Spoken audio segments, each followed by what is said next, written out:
அனைவருக்கும் தர்மா அகாடமியின் அன்பான வணக்கம். இன்றைக்கி நாம் இந்த வீடியோவில் என்ன பார்க்க போகிறோம் அப்படின்னா, அவ்வை தமிழ் சீரீஸில் 7ஆம் வகுப்பு 2ஆம் பருவத்திலேருந்து இயல் 1 வந்து பார்க்க போகிறோம். இயல் 1ல் மொத்தமாக 5 லெசன் வந்து கொடுத்துருக்காங்க. கலங்கரை விளக்கம், கவின்மிகு கப்பல், தமிழரின் கப்பற்கலை, ஆழ்கடலின் அடியில், இலக்கிய வகை சொற்கள் அப்படிங்கிற 5 லெசன் இருக்குது. மொத்தமாக 87 வினாக்கள் வந்து லைன் பை லைனாக கவர் பண்ணி கொடுத்துருக்கோம். எக்ஸாமில் கேட்குற கொஷின்ஸ் மாதிரியே. ஓகேங்களா? வீடியோவை ஸ்கிப் பண்ணாமல் ஃபுல்லாக பாருங்கள். அது மட்டும் இல்லாமல் கூடுதலான விஷயங்கள் சொல்லும்போது அதை நோட் பண்ணி வச்சுக்கோங்க தனியாக, உங்களுக்கு ரொம்ப பயனுள்ளதாக இருக்கும். இதுக்கு முன்னாடி பார்த்தீங்க அப்படின்னா நம்ம அப்லோட் பண்ண வீடியோக்களோட லிங்க் வந்து டிஸ்கிரிப்ஷனில் இருக்குது. தேவைப்படுறவங்க அதை கிளிக் பண்ணி பார்த்துக்கோங்க. வீடியோக்குள்ளே போகிறதுக்கு முன்னாடி முக்கியமான ஒரு விஷயம் என்ன அப்படின்னு பார்த்தீங்கன்னா, நீங்கள் இந்த வீடியோவுக்கு மறக்காமல் ஒரு லைக் பண்ணிடுங்க. சேனலை சப்ஸ்கிரைப் பண்ணாமல் இருந்தால் சப்ஸ்கிரைப் பண்ணிடுங்க. பக்கத்தில் இருக்க பெல் ஐக்கானையும் கிளிக் பண்ணிடுங்க. அப்போ தான் நம்ம போடுற வீடியோலாம் உங்களுக்கு உடனுக்குடன் நோட்டிஃபிகேஷனாக வரும். அது மட்டும் இல்லாமல் செப்டம்பர் மாதம் முதல் வாரத்தில் நம்ம வந்து குரூப் 4 எக்ஸாமுக்கு ஒரு டெஸ்ட் பேஜ் வந்து ஸ்டார்ட் பண்ண போகிறோம்.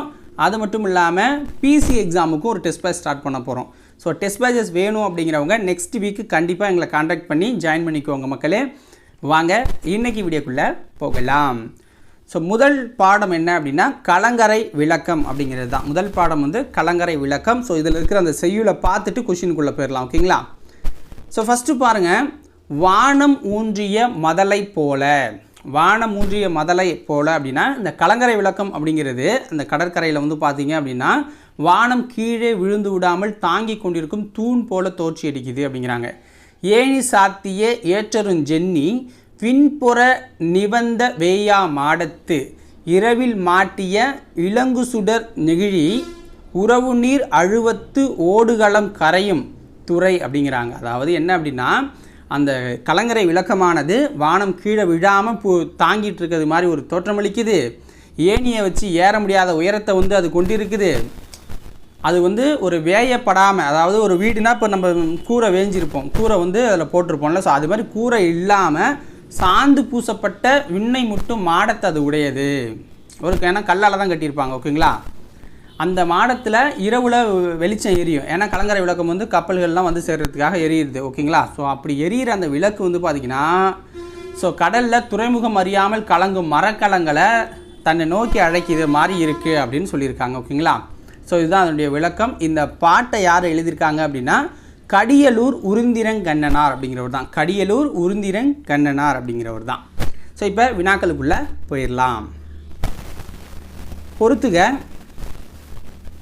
மதலை அப்படின்னா என்ன? மதலை அப்படின்னா தூண் அப்படின்னு வரும். மதலை அப்படின்னா தூண். சென்னி அப்படின்னா என்ன? சென்னி அப்படின்னா உச்சி அப்படிங்கிறது பொருள். ஓகேங்களா? ஆப்ஷன் சி வந்து சரியானது. நெகிழி அப்படின்னா தீச்சுடர் அப்படிங்கிறத குறிக்கும். உறவு நீர் அப்படின்னா பெருநீர் பரப்பு. பெருநீர் பரப்பு உறவு நீர்னா. ஓகேங்களா? அடுத்ததும் பொறுத்துக்க தான். அழுவம் அப்படின்னா என்ன? அழுவம் அப்படின்னா கடலை குறிக்கும். கரையும் அப்படின்னா அழைக்கும் அப்படின்னு பேர். வேயா மாடம் அப்படின்னா வைக்கோல் போன்றவற்றால் வேயப்படாது திண்மையாக சாந்து பூசப்பட்ட ஒரு மாடம்.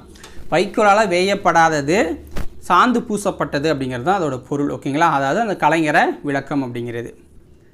ஸோ அப்போ ஆப்ஷன் பி சரியானது இதுக்கு. வேயா மாடம் என்பது எதை குறிக்கிறது? கீழே கொடுத்துருக்கிறதுல வேயா மாடம் என்பது எதை குறிக்குது? ஆன்சர் என்ன? கலங்கரை விளக்கத்தை அது குறிக்குது. கலங்கரை விளக்கத்தை அது வந்து குறிக்குது. ஓகேங்களா? கலங்கரை விளக்கம். கீழ்கண்டவற்றுள் சரியானது எது? கடியலூர் உருந்திரங்கண்ணனார் சங்ககால புலவர். இவர் கடியலூர் என்ற ஊரில் வாழ்ந்தார். கடியலூர் உருந்திரங்கண்ணனார் அப்படிங்கிறவர் சங்ககால புலவர். இவர் கடியலூரில் வாழ்ந்திருக்காரு. பெரும்பானாற்று படை அதாவது இந்த நூல் வந்து பெரும்பானாற்று படை அப்படின்னு சொல்லுவாங்க. ஓகேங்களா? அதில் வந்து அந்த போர்ஷனில் இருக்குது.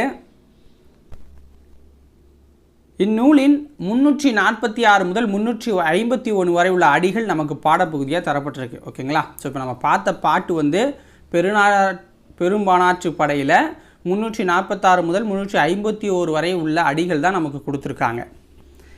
வள்ளல் ஒருவரிடம் பரிசு பெற்று திரும்பும் புலவர் பாணர் போன்றோர் அந்த வள்ளலிடம் சென்று பரிசு பெற பிறருக்கு வழிகாட்டுவதாக பாடப்படுவது ஆற்றுப்படை இலக்கியம் அப்படிங்கிறாங்க. இப்போ இதில் எந்த கூற்று சரி அப்படின்னா அனைத்துமே சரியாக தான் கொடுத்துருக்காங்க. அனைத்துமே சரியாக தான் கொடுத்துருக்காங்க. அடுத்தது, கீழ்கண்டவற்றுள் கடியலூர் உருந்திரங்கண்ணனார் இயற்றிய நூல் எது? கீழ்கண்டவற்றுள் கடியலூர் உருந்திரங்கண்ணனார் இயற்றிய நூல் எது? ஆன்சர் பாருங்கள். பெரும்பானாற்றுப்படை, பட்டினப்பாலை 2 நூல் அவர் எழுதியிருக்காரு. ஓகேங்களா? பெரும்பானாற்றுப்படை, பட்டினப்பாலை அப்படிங்கிற 2 நூல்களை எழுதியிருக்காரு. டேஷின் பாட்டுடை தலைவன் தொண்டைமான் இளந்திரையன். எந்த நூலோட பாட்டுடை தலைவன் தொண்டைமான் இளந்திரையன்? இந்த ஆப்ஷனில் கொடுத்துருக்கிறதுல ஆன்சர் பெரும்பானாற்று படை. பெரும்பானாற்று படையோட பாட்டுடை தலைவன் தான் தொண்டைமான் இளந்திரையன். கீழ்கண்டவற்றுள் 10 பாட்டு நூல்களில் தவறானது எது? கீழ்கண்டவற்றுள் 10 பாட்டு நூல்களில் தவறானது எது அப்படின்னு கேட்டுருக்காங்க.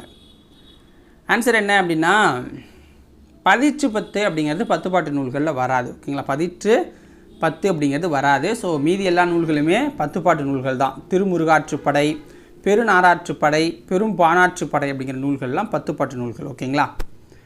அடுத்த கொஷின் பாருங்கள்.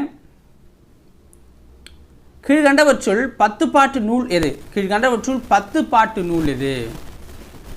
சிறுபானாற்றுப்படை, முல்லைப்பாட்டு, மதுரை காஞ்சிலாம் 10 பாட்டு நூல் தான். அப்போ அனைத்தும் அப்படிங்கிறது தான் சரியானது. கீழ்கண்டவற்றுள் 10 பாட்டு நூலோடு தொடர்பு அல்லாதது எது? ஆன்சர் என்ன? பரிபாடல் அப்படிங்கிறது தான். மற்றபடி நெடுநெல் வாடை, குறிஞ்சிப்பாட்டு, பட்டினப்பாலை, மலைபடுகடாம்லாம் 10 பாட்டு நூல்கள். ஓகேங்களா? ஸோ 10 பாட்டு நூல்கள் அப்படின்னா உங்களுக்கு வந்து 10 நூல்களை வந்து கொடுத்துருக்காங்க. ஸோ என்னென்ன அப்படின்னா திருமுருகாற்றுப்படை, பெருநாராற்றுப்படை, பெரும் பானாற்றுப்படை, சிறுபானாற்றுப்படை, முல்லைப்பாட்டு, மதுரை காஞ்சி, நெடுநல் வாடை, குறிஞ்சிப்பாட்டு, பட்டினப்பாலை, மலைபடு கடாம் அப்படிங்கிற இந்த 10 நூல்கள் 10 பாட்டு நூல்கள். ஓகேங்களா? வேயா மாடம் எனப்படுவது என்ன? வேயா மாடம் அப்படின்னு சொல்லப்படுறது சாந்தினால் பூசப்படுவது. சாந்தினால் பூசப்பட்டது, வைக்கோலால் வேயப்படாதது. உறவு நீர் அழுவம் இத்தொடரில் அடிகோடிட்ட சொல்லின் பொருள் என்ன? உறவு நீர் அழுவம் இத்தொடரில் அடிகோடிட்ட சொல்லின் பொருள் என்ன? கடல். அழுவம் அப்படின்னா கடல் அப்படிங்கிற பொருள். அழுவம் அப்படின்னா கடல் அப்படின்னு பொருள். கடலில் துறை அறியாமல் கலங்குவன எது? கடலில் துறை அறியாமல் கலங்குவன எது அப்படின்னா மரக்கலங்கள். ஸோ மரக்கலங்கள் வந்து கடலில் துறை அறியாமல் தவிக்கும். ஸோ இதை பார்த்துட்டு வந்துடுவாங்க. தூண் என்னும் பொருள் தரும் சொல் என்ன? தூண் என்னும் பொருள் தரும் சொல் என்ன? ஆன்சர் மதலை. மதலை அப்படிங்கிறது தான். ஓகேங்களா? அடுத்தது 2வது லெசன் வந்து பார்த்தீங்க அப்படின்னா கவின்மிகு கப்பல். கவின்மிகு கப்பல் அப்படிங்கிறது தான் 2வது லெசன் உங்களுக்கு வந்து. ஸோ அதில் இருக்கிற செய்யுளை நம்ம வந்து பார்த்துடலாம். உலகு கிளர்ந்தன்ன உருகழுகு வங்கம். ஓகேங்களா? புலவு திரை பெருங்கடல் நீர் இடைப்போழ இரவும் எல்லையும் அசைவு இன்று ஆகி விரைவு செலல் இயற்கை வங்குழாட்ட கோடு உயர்தினி மணல் அகன்றுதுறை நீகான் மாட ஒள்ளெறி சொல்கிறாங்க. கொடும் பெயர்ந்தது போல அழகு பொருந்திய தோற்றத்தை உடையது ஒரு நாவாய். ஓகேங்களா? அதாவது அந்த கப்பல் அப்படின்னு சொல்லுவோம். வங்கம் அப்படின்னாலும் கப்பல் தான். ஸோ அதை தான் நாவாய் அப்படின்னு சொல்கிறாங்க. அதாவது உலக கிளர்ந்தன்ன உருகழு வங்கம் அப்படின்னா உலகமே புடம்பெயர்ந்தது போன்ற அழகு பொருந்தியது தான் அந்த நாவாய் அப்படிங்கிறது. அது என்ன பண்ணுது அப்படின்னா புலால் நாற்றமுடைய, புலவு அப்படின்னு கொடுத்துருக்காங்க, புலால் நாற்றமுடைய அந்த பெரிய கடலை பிளந்துக்கிட்டு போகும். அலைவீசும் அந்த கடலை பிளந்துக்கிட்டு போகுது அப்படிங்கிறாங்க. இரவும் பகலும் ஒரு இடத்துல தங்காமல் வீசுகின்ற காற்றானது நாவாயை அசைத்துட்டு போகும். இரவு நேரத்தில் ஒரு இடத்துல தங்க முடியாது. காற்று எந்த பக்கம் அடிக்குதோ அங்கே அசைஞ்சு போயிடுவோம். ஓகேங்களா? அடுத்தது என்ன சொல்கிறாங்க? வங்கூழ் ஆட்ட. வங்கூழ் அப்படின்னாலும் இதுதான். கோடு உயர்தினி மணல் அப்படின்னா அவன் வந்து அந்த ஆட்டிட்டு போகிறப்ப கரையை உடைய மணலை நிறைந்த துறைமுகத்தில், ஓகேங்களா, மணல் இருக்க துறைமுகத்துக்கு அங்கே போயிடுவாங்க. அடுத்தது மாட ஒள்ளெறி மருங்கு அறிந்து ஒய்ய அப்படின்னா அந்த துறைமுகத்துக்கு போகிறாங்க, மணல் நிறைந்த துறைமுகத்துக்கு போவாங்க. அது எதோட வெளிச்சத்தோட போவாங்கன்னா கலங்கரை விளக்கத்தின் ஒளியால் தான் அந்த நாவாய் ஓட்டுநர்கள் அங்கே கப்பலை செலுத்துவாங்க. ஓகேங்களா? அப்படின்னு தான் இந்த பாட்டில் வந்து சொல்கிறாங்க. இதான் பாட்டோட பொருள். ஸோ இந்த பாட்டை எழுதுனது யார் அப்படின்னா மருதன் இளநாகனார் அப்படிங்கிறவர் தான், மருதன் இளநாகனார் அவர்கள். இப்போ வினாக்களுக்குள்ளே போயிடலாம். பொறுத்துக. இயல் அப்படின்னா என்ன? இயல் அப்படின்னா பகல் அப்படின்னு பொருள். இயல் அப்படின்னா பகல். ஓகேங்களா? போழ அப்படின்னா பிளக்க அப்படின்னு பொருள். வங்கூழ் அப்படின்னா காற்று அப்படின்னு பொருள். நீகான் அப்படின்னா நாபாய் ஓட்டுபவன், அதாவது கப்பல் ஓட்டுபவன் அப்படின்னு பொருள். ஓகேங்களா? ஆப்ஷன் டி சரியானது. வங்கம் அப்படின்னா என்ன? வங்கம் அப்படின்னா என்ன அப்படின்னு கேட்குறாங்க. வங்கம் அப்படின்னா எல்லாருக்குமே தெரியும், கப்பல். கோடு உயர் அப்படின்னா கரை உயர்ந்த. மாட ஒள்ளரி அப்படின்னா கலங்கரை விளக்கம், கலங்கரை விளக்கம். உரு அப்படின்னா அழகை குறிக்குது. ஓகேங்களா? ஸோ அப்போ ஆன்சர் என்ன? ஆப்ஷன் பி சரியானது. உலகம் புடம்பெயர்ந்தது, புடைப்பெயர்ந்தது போன்ற அழகு பொருந்திய தோற்றத்தை உடையது எது? உலகம் புடைப்பெயர்ந்தது போன்ற அழகு பொருந்திய தோற்றத்தை உடையது நாவாய். நாவாய்னா கப்பல். புலால் நாற்றமுடையது எது? நான்காவது வினா, புலால் நாற்றமுடையது எது? கடல் தான் புலால் நாற்றமுடைய கடல். கீழ்கண்டவற்றுள் எது சரியானது? மருதன் இளநாகனார் சங்ககால புலவர்களுள் ஒருவர். மருதத்தினை பாடுவதில் வல்லவர் என்பதால் மருதன் இளநாகனார் என அழைக்கப்படுறார். ஓகேங்களா? புலவர் பலரால் பாடப்பட்ட 400 பாடல்களை கொண்டது தான் அகநானூறு. இந்த நூலில் 255ஆம் பாடல் நமக்கு இங்கு தந்திருக்காங்க, நம்ம பார்த்துருக்கிறது. ஓகேங்களா? ஸோ இதுக்கு ஆன்சர் என்ன அப்படின்னா அனைத்தும் சரியானவையே. மருதன் இளநாகனார் கலித்தொகையின் மருதத்திணையில் உள்ள டேஷ் பாடல்களையும் பாடியவர் இவரே. மருதன் இளநாகனார் இருக்கார்ல, அவர் கலித்தொகையின் மருதத்திணையில் உள்ள டேஷ் பாடல்களை பாடியிருக்காரு மொத்தமாக அப்படின்னு சொல்கிறாங்க. ஆன்சர் என்ன? 35 பாடல் இவரே பாடியிருக்காரு. ஓகேங்களா? அடுத்தது, கீழ்கண்டவற்றுள் தொடர்பில்லாதது எது? கீழ்கண்டவற்றுள் தொடர்பில்லாதது எது அப்படின்னா அகநானூறு அப்படிங்கிறது தொடர்பில்லாத ஒரு நூல். ஓகேங்களா? ஏன் கொடுக்குறோம் அப்படின்னா உங்களுக்கு குறிஞ்சி பாட்டாக இருக்கட்டும், பட்டினப்பாளையாக இருக்கட்டும், நெடுநெல்வாடை எல்லாமே 10 பாட்டு நூல்களில் வரும். அகநானூறு மட்டும் 8 தொகை நூல்களில் வருது. ஓகேங்களா? 8 தொகை நூல்கள் அப்படின்னா 8 நூல்கள் வந்து மொத்தமாக கொடுத்துருப்பாங்க. அது என்னென்னு கீழே பார்க்கலாம். நெடுந்தொகை என அழைக்கப்படும் நூல் எது? நெடுந்தொகை என அழைக்கப்படும் நூல் எது அப்படின்னா அகநானூறு. ஓகேங்களா? அகநானூரோட இன்னொரு பேர் தான் நெடுந்தொகை. கீழ்கண்டவற்றுள் 8 தொகை நூல் எது? கீழ்கண்டவற்றுள் 8 தொகை நூல் எது அப்படின்னு பார்த்தீங்கன்னா நற்றிணை, குறுந்தொகை, ஐங்குறுநூறு, பதிற்று பத்து, பரிபாடல், கலித்தொகை. ஓகேங்களா? ஸோ இது எல்லாமே 8 தொகை நூல்கள் தான். அப்போ அனைத்தும் சரியானவை. கீழ்கண்டவற்றுள் தொடர்பில்லாதது எது? கீழ்கண்டவற்றுள் தொடர்பில்லாதது எது? ஆன்சர் என்ன? முல்லைப்பாட்டு அப்படிங்கிறது தொடர்பில்லாது 10 பாட்டு நூலில் வந்துடும். அகநானூறு, புறநானூறு 8 தொகை நூல்கள். ஓகேங்களா? ஸோ அப்போ 8 தொகை நூல்கள் அப்படின்னா நற்றிணை, குறுந்தொகை, ஐங்குறுநூறு, பதிற்று பத்து, பரிபாடல், கலித்தொகை, அகநானூறு, புறநானூறு அப்படிங்கிற 8 நூல்கள். ஓகேங்களா? இயற்கை வங்கூழ் ஆட்ட அடியோடிட்ட சொல்லின் பொருள் என்ன? காற்று.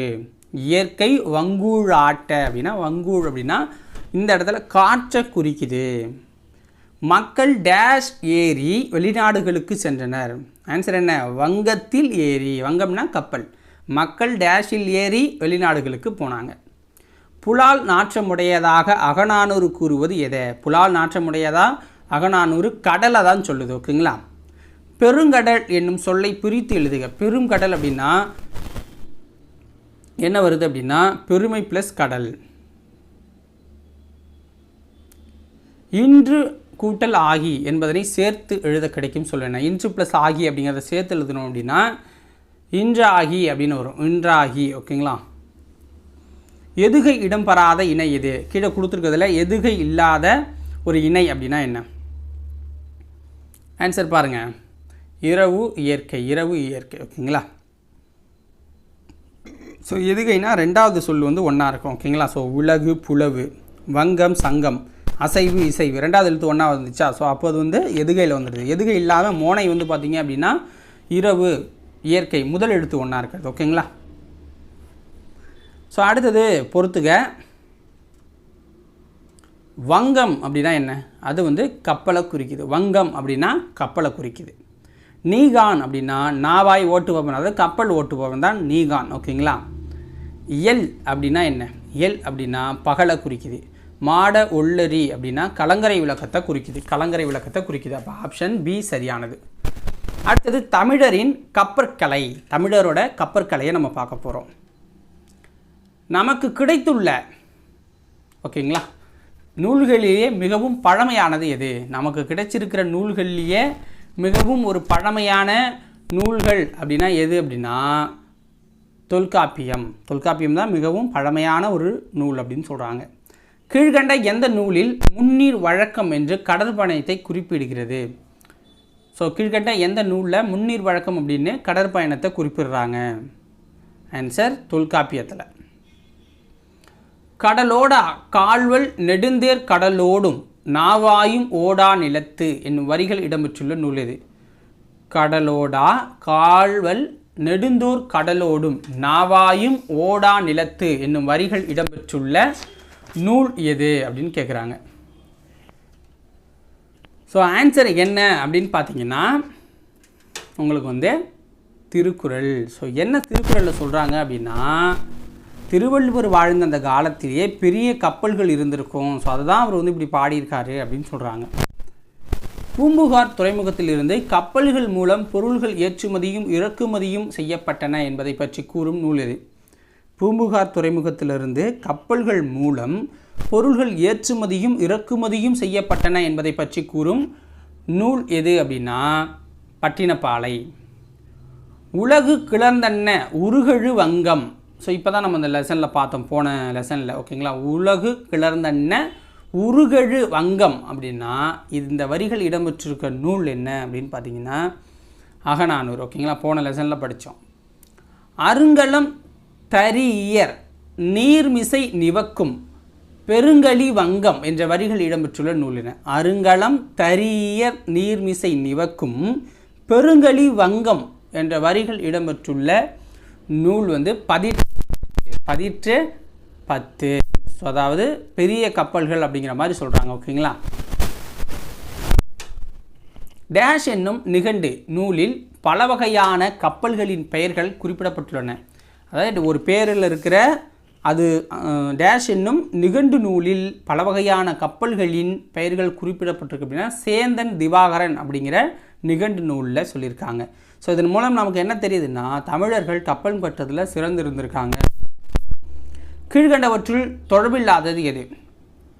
சிறிய நீர்நிலைகள். ஓகேங்களா. சிறிய நீர்நிலைகளில் எதை பயன்படுத்தலாம் அப்படின்னா தோணி, ஓடம், படகு, பூனை, மிதவை, தெப்பம் அப்படிங்கிற இந்த கப்பல்களை நம்ம பயன்படுத்தலாம். சின்ன சின்னதாக இருக்கும். தோணி, ஓடம், படகு, பூனை, மிதவை, தெப்பத்தை. வங்கம், களம்லாம் பெரிய நீர்நிலைகளில் ஓட்டுறது. ஓகேங்களா. ஏன்னா அதோட ஆழம் கரெக்டாக இருக்கணும்.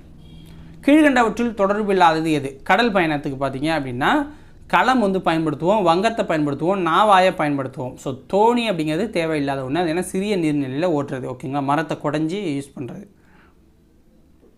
மரத்தின் உட்பகுதி தோண்டப்பட்டவை டேஷ் என அழைக்கப்பட்டன. மரத்தின் உட்பகுதி தோண்டப்பட்டவை எவ்வாறு அழைக்கப்பட்டுச்சுன்னா தோணி அப்படின்னு அழைக்கப்பட்டுச்சு. ஓகேங்களா. தோணி. கீழ்கண்டவற்றுள் சரியானது எது? நியூசிலாந்து நாட்டு வெலிங்டன் அருங்காட்சியகத்தில் பழங்கால தமிழ்நாட்டு கப்பல்களில் பயன்படுத்தப்பட்ட மணி ஒன்று இடம்பெற்றுள்ளது. தமிழர்கள் அயல்நாடுகளுக்கு கப்பல்களில் சென்றனர் என்பதற்கு இதுவும் ஒரு சான்று. பிற்கால சோழர்களில் ராஜராஜ சோழனும் ராஜேந்திர சோழனும் பெரிய கப்பற்படையை கொண்டு பல நாடுகளை வென்றதாக இருக்குது. ஓகேங்களா. அப்போ இதில் பார்த்தீங்கன்னா எல்லாமே சரியாக தான் இருக்குது. நியூசிலாந்தில் ஒரு மணி இருக்குது, நம்ம மணி. கப்பல் கட்டும் கலைஞர்கள் எவ்வாறு அழைக்கப்பட்டனர்? கப்பல் கட்டும் கலைஞர்கள் எவ்வாறு அழைக்கப்பட்டனர்?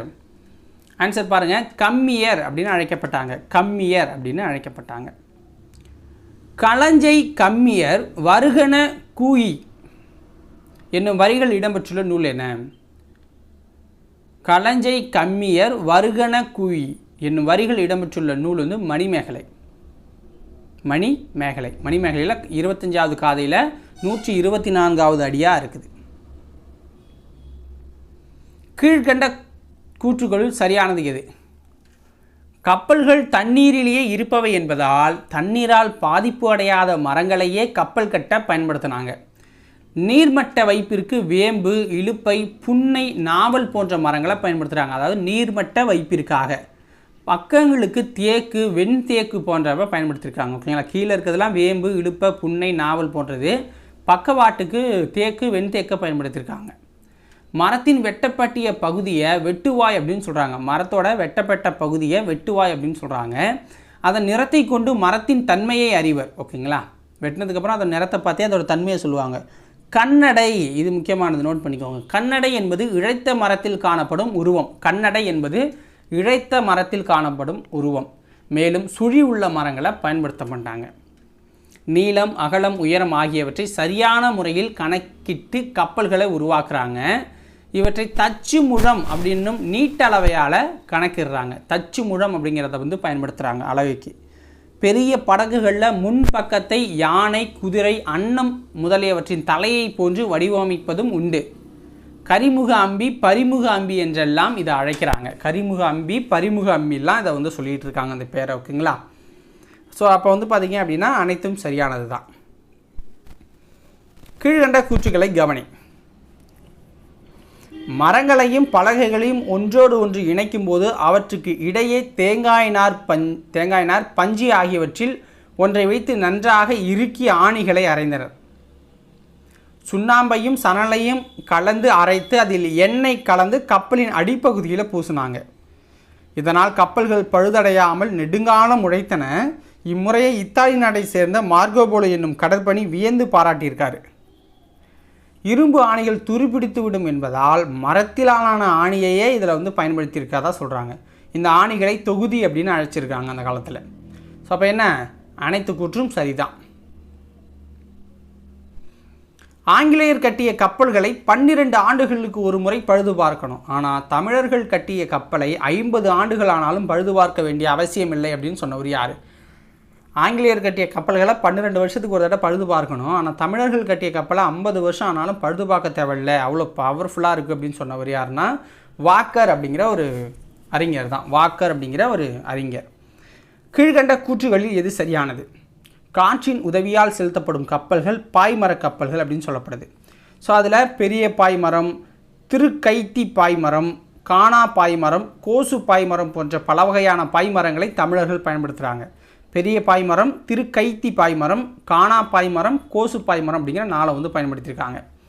பாய்மரங்களை கட்டும் கயிறுகளும் பல வகையாக இருந்திருக்கு. ஸோ அது என்னென்னா ஆஞ்சான் கயிறு, தாம்பாங் கயிறு, வேடாங்கயிறு, பளிங்கை கயிறு, மூட்டாங்கயிறு, இளங்கயிறு, கோடிப்பாய் கயிறு அப்படின்னு இவ்வளோ வகைகளில் அந்த கயிறை அழைச்சிருக்காங்க. ஓகேங்களா? அப்போ இந்த கூற்றுகளில் எது சரியானதுன்னா எல்லாமே சரியாக தான் கொடுத்துருக்காங்க. ஓகேங்களா? எல்லாமே சரியாக தான் கொடுத்துருக்காங்க. பாய்மர கப்பலின் பாய், கயிறு ஆகியவற்றில் பழுது ஏற்படும் பொழுது அவற்றை மரப்பிசின் கொண்டு இணைத்தனர் என்று கூறும் நூல் எது? பாய்மர கப்பலின் பாய், கயிறு ஆகியவற்றில் பழுது ஏற்படும் பொழுது அவற்றை மரப்பிசின் கொண்டு இணைத்தனர் என்று கூறும் நூல் எது அப்படின்னா பரிபாடல் அப்படிங்கிற நூல் தான். பரிபாடல் அப்படிங்கிற நூல். அடுத்தது பொறுத்துக. அடிமரத்தை நம்ம எறா அப்படின்னு சொல்லுவோம். அடிமரத்தை எறா அப்படின்னு நம்ம சொல்லுவோம். ஓகேங்களா? குறுக்கு மரத்தை பருமல் அப்படின்னு சொல்லுவோம். திசையை திருப்பணும் அப்படின்னா அதுக்கு சுக்கான் அப்படிங்கிற ஒரு கருவி பயன்படும். நிறுத்தி வைக்கணும் கப்பலை அப்படின்னா நங்கூரம் பயன்படும். அடிமரத்தை எறா அப்படின்னு சொல்கிறோம். குறுக்கு மரத்தை பருமல் அப்படின்னு சொல்கிறோம். கப்பலை திசை திருப்பணும் அப்படின்னா சுக்கான் அப்படிங்கிற கருவி பயன்படுது. கப்பலை நிறுத்தி வைக்கணும்னா நங்கூரம் அப்படிங்கிற பொருள் கை கொடுக்குது, நங்கூரம் அப்படிங்கிறது. ஓகேங்களா? ஆப்ஷன் என்ன? ஆப்ஷன் டி சரியானது. டேஷ் என்னும் ஒரு கருவியையும் கப்பல்களில் பயன்படுத்தினர் என்று கப்பல் சாஸ்திரம் என்னும் நூல் குறிப்பிடுகிறது. கப்பலில் டேஷ்ங்கிற ஒரு கருவியையும் யூஸ் பண்ணியிருக்காங்க. அது இப்போ யாருக்கும் தெரியல வெளில. ஸோ அப்படிங்கிற பயன்படுத்தியிருக்காங்க அப்படிங்கிறத கப்பல் சாஸ்திரம் அப்படிங்கிற நூல் சொல்கிறதா சொல்கிறாங்க. அப்படியாப்பட்ட பொருள் என்ன? சமுக்கு அப்படிங்கிற ஒரு பொருள்.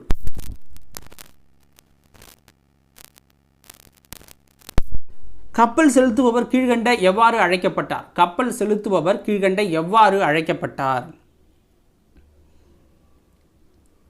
மாலுமி அப்படின்னு சொல்லுவாங்க, மீகாமன் அப்படின்னு சொல்லுவாங்க, நீகான் அப்படின்னு சொல்லியிருக்காங்க, கப்பல் ஓட்டி அப்படின்னு சொல்லுவாங்க, நாவாய் ஓட்டு, எல்லாமே ஒன்று தான். ஓகேங்களா, அனைத்தும் சரியானவை. காற்றின் திசையை அறிந்து கப்பல்களை செலுத்தும் முறையை தமிழர்கள் நன்கு அறிந்திருந்தனர் என்று கூறும் நூல் இது. காற்றின் திசையை அறிந்து கப்பல்களை செலுத்தும் முறையை தமிழர்கள் நன்கு அறிந்திருந்தனர் என்று கூறும் நூல் இது. ஆன்சர் என்ன? புறப்பாடல். நலியிரு முன்னிர் நாவாய் ஓட்டி வழித்தொழில் ஆண்ட உறவோன் மருக என்னும் அடிகள் டேஷ் நூலில் இருக்குது. ஸோ அந்த நூலோட ஆசிரியர் வெண்ணி குயத்தியார் அப்படிங்கிறவர் தான். ஓகேங்களா, நலியிரு முன்னிர் நாவாய் ஓட்டி வழிதொழில் ஆண்ட உறவோன் மருகு அப்படிங்கிற வரிகள் இடம்பெற்றுள்ள நூல் எது அப்படிங்கிறது கொஷின். அந்த நூலோட ஆசிரியர்னா வெண்ணி குயத்தியார் அப்படிங்கிறவர் தான். ஆன்சர் என்ன? புறப்பாடலில் தான் இந்த வரிகள் இருக்குது. புறப்பாடலுடைய ஆசிரியர் வெண்ணி குயத்தியார். கீழ்கண்டவற்றுள் எது சரியானது? கலங்கரை விளக்கம் கடலில் செல்லும் கப்பல்களுக்கு துறைமுகம் இருக்கும் இடத்தை காட்டுவதற்காக அமைக்கப்படுவது கலங்கரை விளக்கம். களம் என்றால் கப்பல் கரைதல் என்று, ஸோ களம் என்றால் கப்பல். ஓகேங்களா, இந்த லா வரும். களம் என்றால் கப்பல், கரைதல் என்றால் அழைத்தல், கப்பலை அழைக்கும் விளக்கு கலங்கரை விளக்கு அப்படின்னு பொருள். பெரிய கப்பல்கள் துறைமுகத்தில் கரைக்கு அருகில் வர இயலாது. எனவே கப்பலில் இருக்கும் பொருள்களை தோணிகளை வச்சு நம்ம கரையை சேர்த்துருக்கோம். ஓகேங்களா, அப்போ அனைத்து கூற்றும் சரிதான். இதில் தமிழர்கள் தங்களது கடல் பயணத்துக்கு டேஷை வழிகாட்டிகளாக பயன்படுத்தினர் என்ற கருத்தும் உள்ளது. தமிழர்கள் தங்களது கடல் பயணத்திற்கு டேஷ் வழியை வழிகாட்டிகளாக பயன்படுத்தியிருக்காங்க அப்படின்னு சொல்கிறாங்க. அது என்ன விலங்காக இருக்குன்னா ஆமை அப்படிங்கிறது தான். ஆமையை தான் அந்த வழித்தடத்தை நீரோட்டத்தை பயன்படுத்தி தான் நம்ம ஆளுங்க அங்கேயும் போய் வெற்றி பெற்றிருக்காங்க.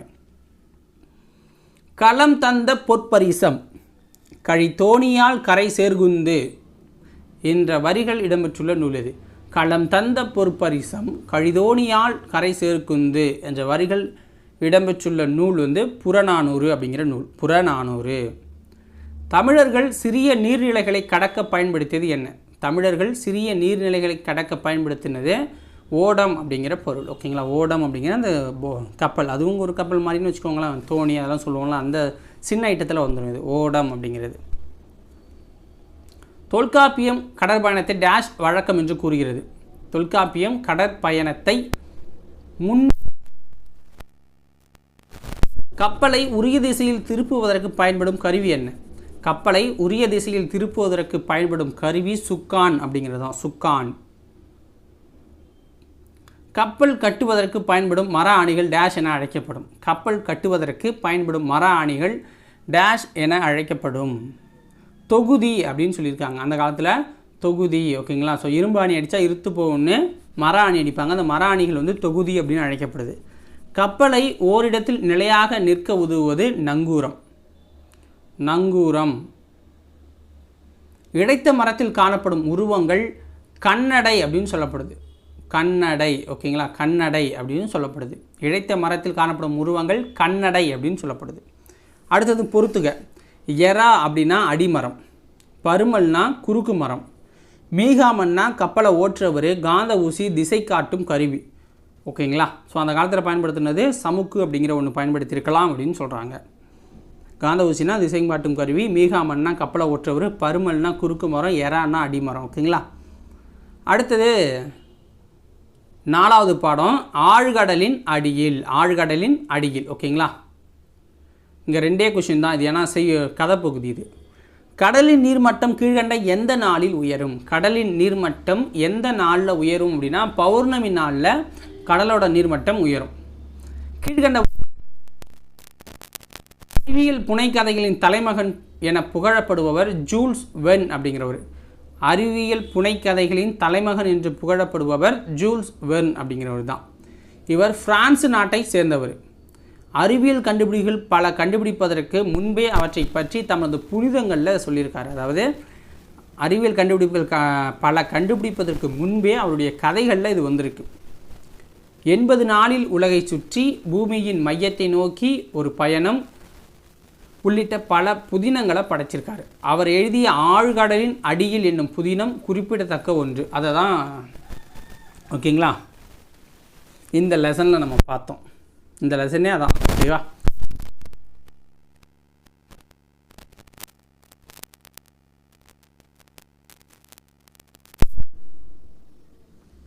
மொத்தமாக ஒரு 22 கொஷின்ஸ் இருக்கும். கொஞ்சம் கூற்று வந்து பார்த்திங்க அப்படின்னா ஒரு 10, 5, 8 கொடுத்துருக்கோன்னு நினைக்கிறேன். ஓகேவா, சரியாக பார்த்துக்கோங்க. கீழ்கண்ட கூற்றுகளை கவனி. கூற்று 1, ஒரு எழுத்து தனித்து ஒன்றிற்கும் மேற்பட்ட எழுத்துக்கள் தொடர்ந்தும் வந்து பொருள் தருவது தான் சொல் அப்படின்னு சொல்கிறோம். ஒரு எழுத்து தனியாகவும் பொருள் தரணும், ஒன்றுக்கு மேற்பட்ட எழுத்தோட சேர்ந்து வந்தாலும் பொருள் தெரிஞ்சுன்னா அதை நம்ம சொல்லுன்னு சொல்லுவோம். ஓகேங்களா, தனியாக இருந்தாலும் சொல்லு தான், சேர்ந்து இருந்தாலும் சொல்லு தான். மொழி, பதம், கிளவி என்பன சொல் என்னும் பொருள் தரும் வேறு சொற்கள். ஓகேங்களா, சொல்ல வந்து மொழின்னு சொல்லலாம், பதம்னு சொல்லலாம், கிளவி அப்படின்னு சொல்லலாம். ஸோ இதுதான் சொல்லோட வேறு பொருட்கள். ஓகேங்களா, இலக்கண முறைப்படி பார்த்தீங்க அப்படின்னா சொல் அப்படிங்கிறது பெயர்ச்சொல், வினைச்சொல், இடைச்சொல், உரிச்சொல் அப்படின்னு 4 வகையாக இருக்குது. பெயர்ச்சொல், வினைச்சொல், இடைச்சொல், உரிச்சொல் அப்படின்னு 4 இருக்குது. ஸோ அதே போல தான் இலக்கிய வகையில், இலக்கண முறைப்படி அப்படி இலக்கிய வகையில் சொற்கள் வந்து இயற் சொல், திரிச்சொல், திசைச்சொல், வடசொல் அப்படின்னு 4ஆக பிரிச்சுருக்காங்க. ஓகேங்களா, இலக்கண வகையில் தான் பெயர்ச்சொல், வினைச்சொல், இடைச்சொல், உரிச்சொல். இலக்கிய வகையில் இயற் சொல், திரிசொல், திசைச்சொல், வடச்சொல் அப்படின்னு 4ஆக பிரிச்சுருக்காங்க. ஓகேங்களா, அப்போ எல்லா கூற்றும் இதில் சரியாக தான் இருக்குது. அடுத்தது அதே தான், கூற்று தான். கீழ்கண்டவற்றுள் சரியானது எது?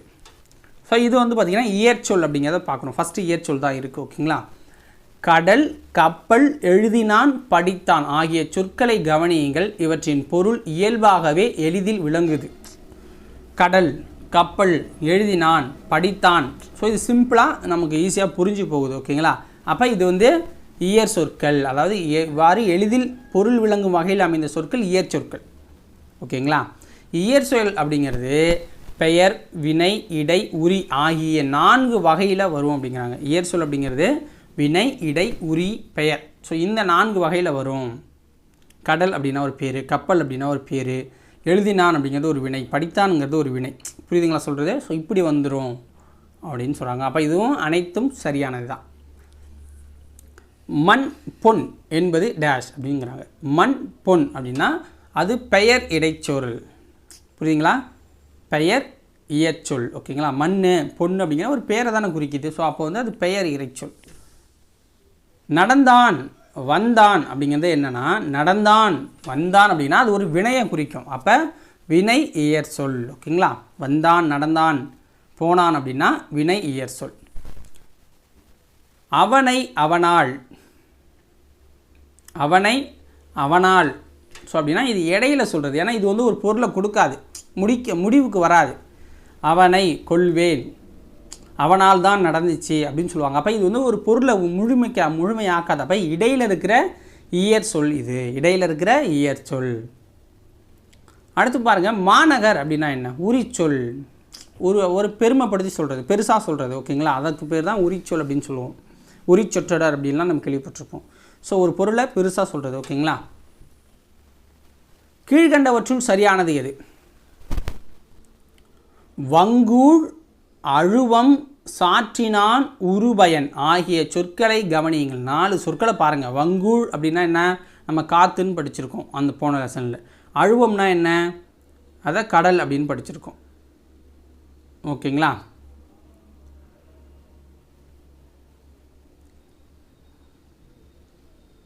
சாற்றினான், உருபயன் அப்படிங்கிறத நம்ம பார்த்துருவோம். இந்த சொற்களில் இலக்கியங்கள் பயின்று வரும் சொற்கள். இதெல்லாம் இலக்கியத்தில் பயின்று வர சொற்கள். ஓகேங்களா, இவை முறையே காற்று அப்படின்னு சொல்லுவோம், கடல் அப்படின்னு சொல்லுவோம் அழுவத்தை.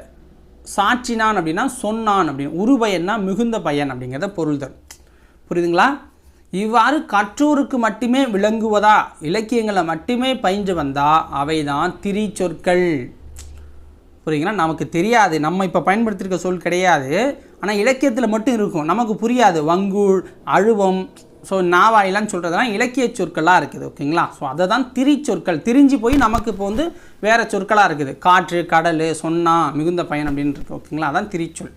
திரிச்சொல் வந்து பார்த்திங்க அப்படின்னா பெயர், வினை, இடை, உரி, அதே மாதிரி 4 வகையாக இருக்குது.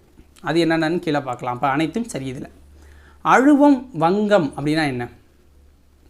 ஃபஸ்ட்டு அழுவம்னா என்ன? கடல் அப்படின்னு பார்த்தோம். வங்கம்னா என்ன? கப்பல். அப்போ அது என்னவாக இருக்குது? ஒரு பெயராக இருக்குது. ஸோ அப்போ அது பெயர் திரிசொல். ஓகேங்களா, புரியுதுங்களா?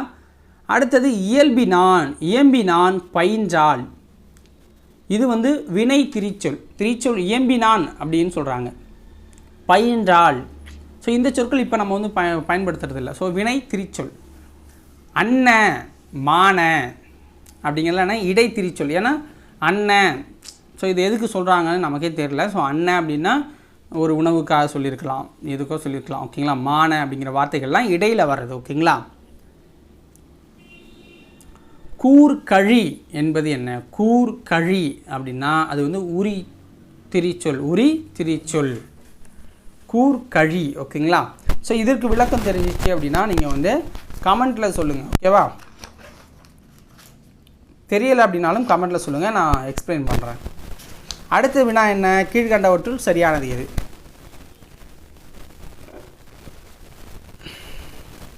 திரிச்சொற்களை ஒரு பொருள் குறித்த பல திரிச்சொற்கள் எனவும் பல பொருள் குறித்த ஒரு திரிச்சொல் எனவும் இரு வகைப்படுத்தலாம். புரியுங்களா. திரிச்சொற்களை ஒரு பொருள் குறித்த பல திரிச்சொல் அப்படிங்கிற ஒரு வகையாகவும் பல பொருள் குறித்த ஒரு திரிச்சொல் அப்படிங்கிற வகையாகவும் ரெண்டாக பிரிக்கலாங்கிறாங்க.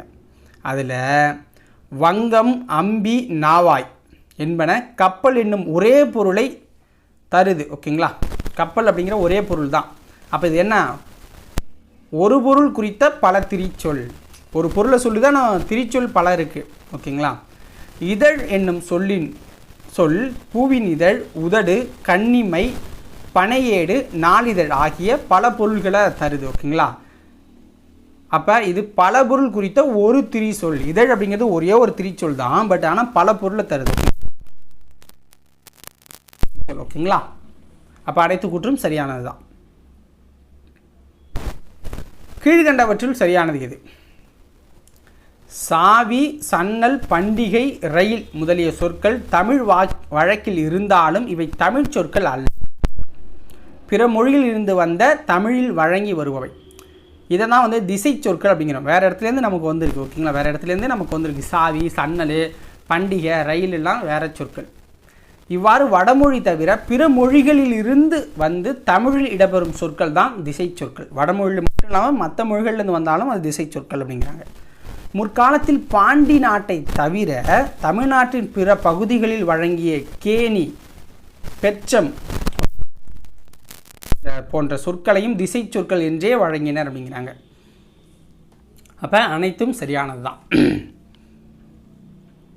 கீழ்கண்டவற்றுள் எது சரி? இது வந்து ஃபுல்லாக வட சொற்கள். ஓகேங்களா. வட இதிலேருந்து வந்துச்சு.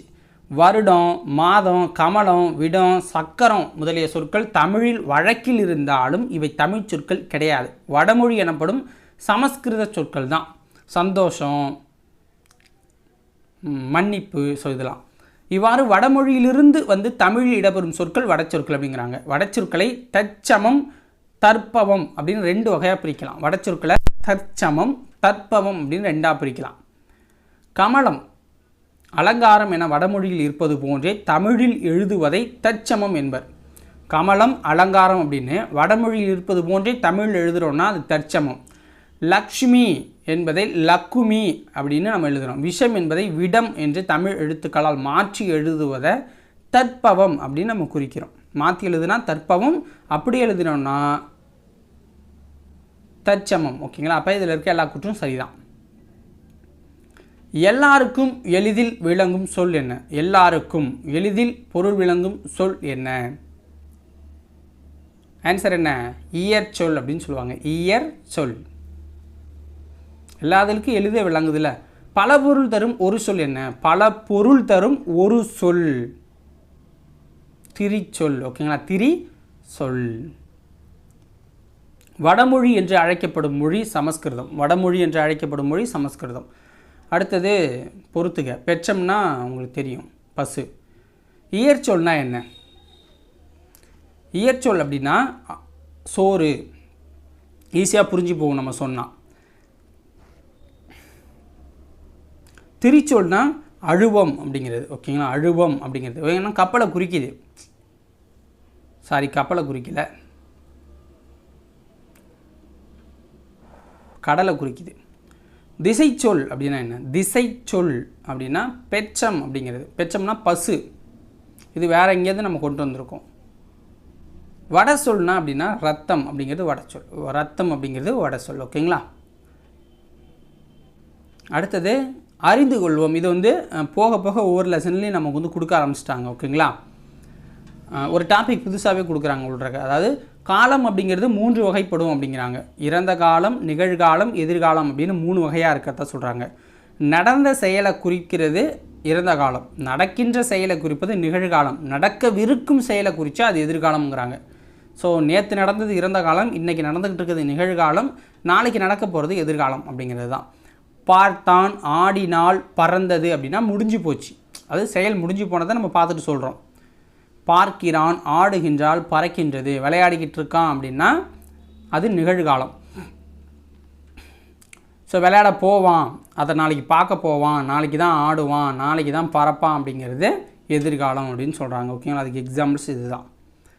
வேர்ச்சொல், அதாவது அதோடைய வேர்ச்சொல் என்ன, அதில் இறந்த காலம், நிகழ்காலம், எதிர்காலத்தை நம்ம நோட் பண்ணணும். ஓகேங்களா, ஸோ அதுக்கு கரெக்டாக கோடு போட்டிருக்கேன் பார்த்துக்கோங்க. வேர்ச்சொல் அப்படின்னா நட, எழுது, ஓடு, சிரி, பிடி, இறங்கு அப்படிங்கிறது தான். ஓகேவா, இதோட இப்போ இறந்த காலம், நிகழ்காலத்தை நம்ம பார்க்கணும். நட அப்படிங்கிறது வேர்ச்சொல் அப்படின்னா இறந்த காலம் என்னென்னா அவன் நடந்து முடிச்சிட்டான், அப்போ நடந்தாள், ஒரு காலத்தில் நடந்தா.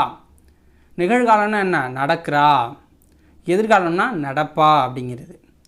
எழுதுங்கிறதுக்கு இறந்த காலம் எழுதுனா, எழுதினாள். நிகழ்காலத்தில் எழுதுறா, எதிர்காலத்தில் எழுதுவா. நான் ஒரு ஷார்ட்டாக நம்ம பேசுகிற மாதிரி சொல்கிறோம். ஓகேங்களா, அதில் இருக்க ஸ்பெல்லு இல்லைன்னு சொல்லிடுறாங்க, அதுக்காக தான் எழுத்தில் கொடுத்துருக்கேன். ஓடு அப்படின்னா ஓடுனா, நேற்று ஓடுனா அப்படிங்கிற மாதிரி. ஓடுகிறாள், ஓடிக்கிட்டு இருக்கா. ஓடுவாள் அப்படின்னா நாளைக்கு ஓடுறது, அப்போ எதிர்காலத்தில் வந்துடுது. சிரி அப்படின்னா சிரித்தாள், அவள் சிரிச்சிட்டாப்பா அப்படின்னா முடிஞ்சு போச்சுன்னு அர்த்தம், இறந்த காலம். சிரிக்கிறாள், சிரிச்சுக்கிட்டே இருக்கா அப்படின்னா அதுதான் நிகழ்காலம். சிரிப்பா, நீ சொல்லு சிரிப்பா அப்படின்னா அதுதான் எதிர்காலம். பிடி அப்படின்னா பிடித்தாள், பிடிக்கிறாள், பிடிப்பாள் அப்படிங்கிறது தான் இறந்த காலம், நிகழ்காலம், எதிர்காலம். இறங்கு அப்படின்னா இறங்கினாள் அப்படின்னா இறந்த காலம். இறங்குகிறாள் அப்படின்னா நிகழ்காலம், இறங்குவாள் அப்படின்னா எதிர்காலம். அடுத்து பொருத்தமான காலத்தை தேர்வு செய்ய. அமுதன் நேற்று வீட்டுக்கு வருவான். அமுதன் நேற்று வீட்டுக்கு வந்தான். நேற்று வீட்டுக்கு வருவான்னு சொல்ல முடியாதுல்ல, நேற்று வந்தான் தானே சொல்லணும். கண்மணி நாளை பாடம் படித்தாள். கண்மணி நாளை பாடம் படிப்பாள். நாளைங்கிறது எதிர்காலத்துக்கு போயிடுது. மாடுகள் இப்பொழுது புல் மேயும். மாடுகள் இப்பொழுது புல் மேய்கிறது, நிகழ்காலத்தில் இருக்கும். ஆசிரியர் நாளை சிறுதேர்வு நடத்தினார். ஆசிரியர் நாளை சிறுதேர்வு நடத்துவார், எதிர்காலம். நாங்கள் நேற்று கடற்கரைக்கு செல்கிறோம். நாங்கள் நேற்று கடற்கரைக்கு சென்றோம், இறந்த காலம். ஓகேங்களா, ஸோ இதுதான் சரியாக இருக்கும். அடுத்ததும் பொறுத்துக.